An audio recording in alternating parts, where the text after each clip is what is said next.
Hi, and welcome to Ed Talk. This is the show that discusses educational topics that impact our local schools. I'm your host, Scott Lay, Nevada County Superintendent of Schools. Our topic today is the Local Planning Council for Nevada County. We're going to learn about what it is. It's a small organization, but a very mighty organization that has a huge impact on the youngest learners in our county. With me today, I'm lucky I have Rossnina Dort, who is the director of the Local Planning Council. She's going to tell us everything we've ever wanted to know about it. So, Rossnina, welcome to the show. Thank you so much, and I'm happy to be here. About my role. Yeah, I was going to say, first is starting off, we want to know a little bit more about you. Okay. Not only your role, but, how did you end up at the Local Planning Council? So let's jump right there. I had the privilege of seeing this position, and I applied for it many, many years ago. And so now I have the privilege of working for Nevada County Superintendent of Schools as the Director for Early Ed Services for Nevada County.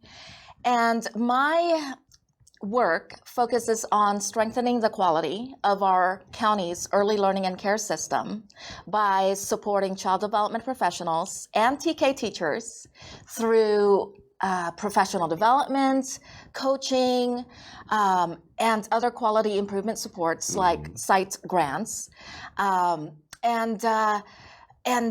just elevating this field by advocacy. And I also coordinate the Local Planning Council and manage state and regional grants like Quality Counts California, Universal Pre-Kindergarten, better known as UPK, to support just programs that strengthen the early learning and care system and increase access. So really just at the end of the day, it's all about ensuring young children have a strong start, educators are supported, and improving access so that to early learning and care programs so that they're there when families need them. Well, that sounds, that's great. And I got a lot of questions. And just based on that, I know we're going to go more through there. But first, how did you end up in this field? I mean, what got you to this point of having the coordination of all those different areas of early education? So my background is actually, my bachelor's degree was in neuroscience. I have a bio major, BA degree in bio. However, I ended up working for an early learning and care program. And because of my background in neuroscience, I fell in love with everything that is all about children, and just saw the impact of how teachers can really support child development and their ability to the foundational skills that's necessary, the building blocks. And so I ended up pursuing my master's in early childhood at Mills College. And what was it called? It was called ELECTRA, Educational Leadership in Theory, Research, and Administration. Oh, good memory. And with that, I just jumped right in and really looked at the whole neuroscience and child development and brain development in how we can really support young children, because early childhood is where it's at. So big to start with that foundation. Exactly. Makes such a difference. Exactly. Yeah. So I started working, from there, from supporting teachers, recruitment, and professional development, to working with CDE in California Department of Ed for coaching teachers, to administering different programs to support quality in Contra Costa. And then I just knew when I saw the posting at LPC, at NCSOS, for Nevada County Superintendent of Schools, for Local Planning Council, I'm like, this would be... You're ready to make the jump from the Bay Area up here to the Gold Country. Exactly. Yeah. I never looked back. I love it here. And how many years ago was that, if I might ask? Oh, my. Well, I know you've been here a long time, in a good way. The certificate that NCSOS, had given me was 10 years. Right. So I've been here 10 years. 10 plus years, loving it. Yeah. Never leaving. Now, you talked about all the things you did, which means, obviously you'd have to have a staff of 10 to 15 people to cover all these areas. But that's not true, is it? You're really an army of one. I mean, you do have a few assistants, but I mean, you're the driving force. So tell us about the makeup of your department. Well, we have our program operations specialist, Lucia Stewart, who works for us part-time, and she is my right-hand woman. She's amazing. But again, part-time, she is. Not full, yeah, because as our audience may or may not know, when it comes to early childhood funding, kindergarten, all these areas, childhood, preschools, they're incredibly poorly funded, and you have to stream together all these different avenues to put together positions. So it's unfortunately that's not uncommon. Probably works part-time, but actually puts the effort into a full-time person, I would guess. Absolutely. Yeah. And plus more. I like to say that she's like 10 times better than me. I love her. She's amazing. And we also have a coach, Kelly Spalding, and our UPK specialist, our Universal Pre-Kindergarten specialist, Joelle Faulkner. But we also, and what we've done in our field, in order to blend and braid different funding sources, because early childhood is so underfunded, is that we elevate educators who we see can step into leadership roles. So we have a cadre of mentors and who later on become consultants who've been in this field for a long time, but find that they are they can do much more. And so we're empowering them and having them still within our system. So we have locals supporting each other. Right, which is the best way. Exactly. Yeah. That peer mentorship, peer support, just elevating each other. Right. Now, with a lot of our educational organizations, it's interesting because we don't serve all Nevada County. We serve Western Slope. Placer County usually serves Eastern Slope, even though all of their governmental operations are all Nevada County.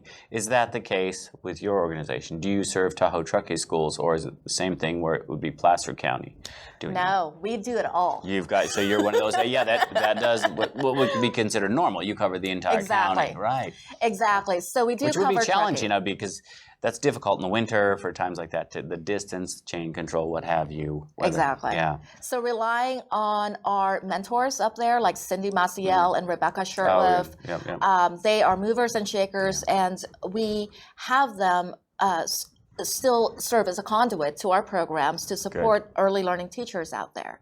But yes, you are right in that sometimes Placer County does hold contracts for those in Truckee. However, because, and we were told by CD and CDSS that because certain programs in Truckee fall within our boundary, our Nevada County boundary, we are still serving them, and we're happy to do so.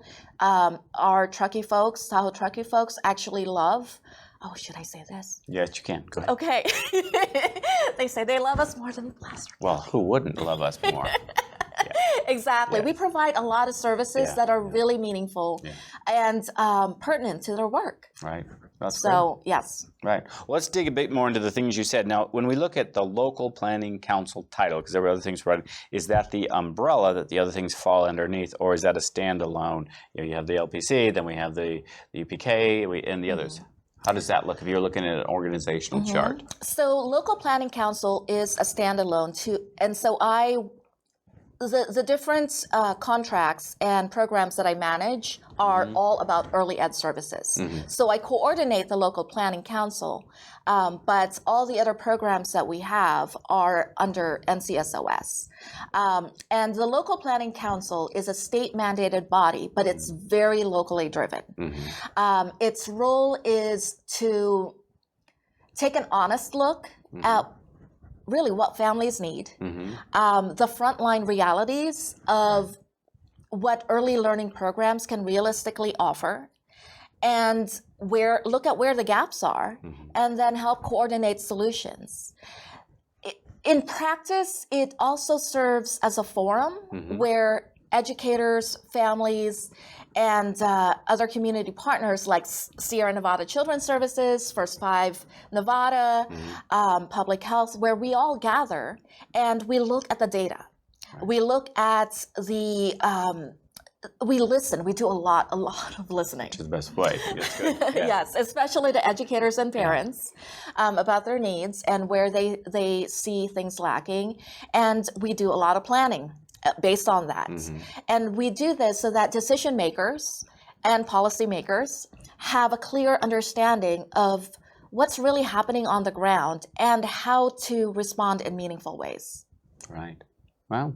And on who are the other members? I'm guessing that a lot of the groups you mentioned are on the local planning commission, like you said, the first 5 group. So we have members of the public who are also on there with you. You're chairing it, right? And then getting that input. That's great. Exactly. So the board members are either appointed by the county board of supervisors and by the superintendent of schools, we also have the Quality Counts committee that involves all the key community partners, like licensing, the colleges, the resource and referral agencies, and school districts, and everyone's invited to the party. That's good. Come to the party, give their input. Do we have parents on that committee? Absolutely. That's great, because oftentimes we get going and we forget, oh, you have parents. Oh, yes. We need to make sure that we have parents on the committee. Absolutely. Parents and their, what are they called? Consumers. That's their, that's the line that they're under. Perfect. Perfect. Good. Now let's talk about, you said the work you're doing. Let's look at what is the work you're doing on the ground. Let's give an example of a program we're doing in the schools or in childcare or where. Let's talk a little bit about that and what it looks like. Love to. So the planning work shows up in very real ways. On the ground, it looks like supporting teachers or educators so that they can do their best work and stay in the field. We provide a lot of coaching, professional development, and other workforce programs so that they can strengthen their practice, earn credentials, and step into leadership roles, as I had mentioned about mentorships, and become trainers for us. We also, just a side note, when I started this program years ago, we had about maybe a little over 20 participants. Now we have over 120. That's great. And the number keeps growing each year, and we'd have more if we have more funding. Right. Now, are those mainly teachers, child care providers, or is it a cross-section?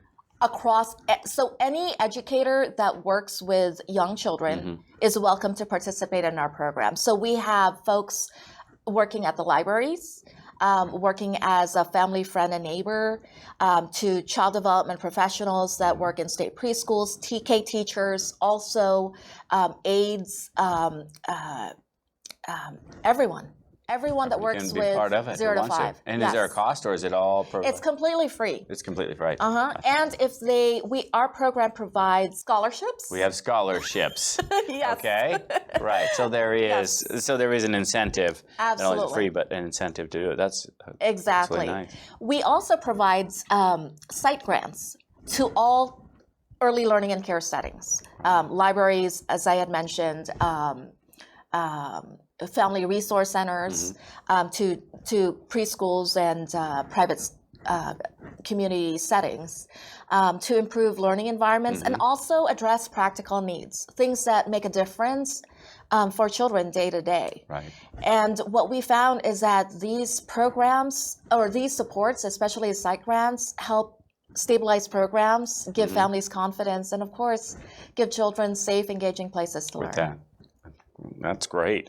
And looking at this, so with the training going on, what are you like when we see it in a classroom or a child care center? What are you hoping to see then from this training? What would the goal be? We have to do training, but want to see what is the end result. Like you could walk into a universal preschool classroom and say that is what we taught. I can see it in use. What would that look like? Well, we see positive behavior management strategies. We see teachers or educators having a very strong relationship with children. So they're at the ground level, they're talking with a positive affect. Right. Some simple things like that. Simple things like instead of that. standing up, talking to your preschoolers, get down to their level. Exactly. Yeah. But also having them, supporting their cognitive and critical thinking skills, like through everyday routines. So even when you're having mealtime, talking to children about let's try to figure out how many plates we need based on the number of children here. Right. You know, well, there's 5 of us, so we're counting 1-to-1 ratios, math skills. It's also promoting creative thinking skills, like how might we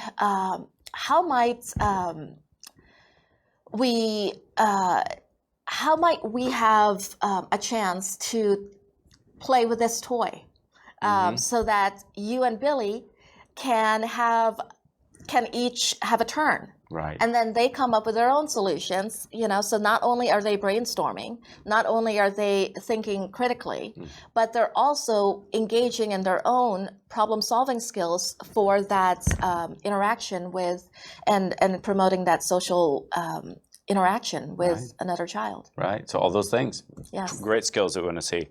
Kind of pivoting as we're getting closer to the end of our show here. Nevada County Public Health is one of the partners you work with. How does that relationship? What are you doing? I know you have the Community Health Improvement Plan.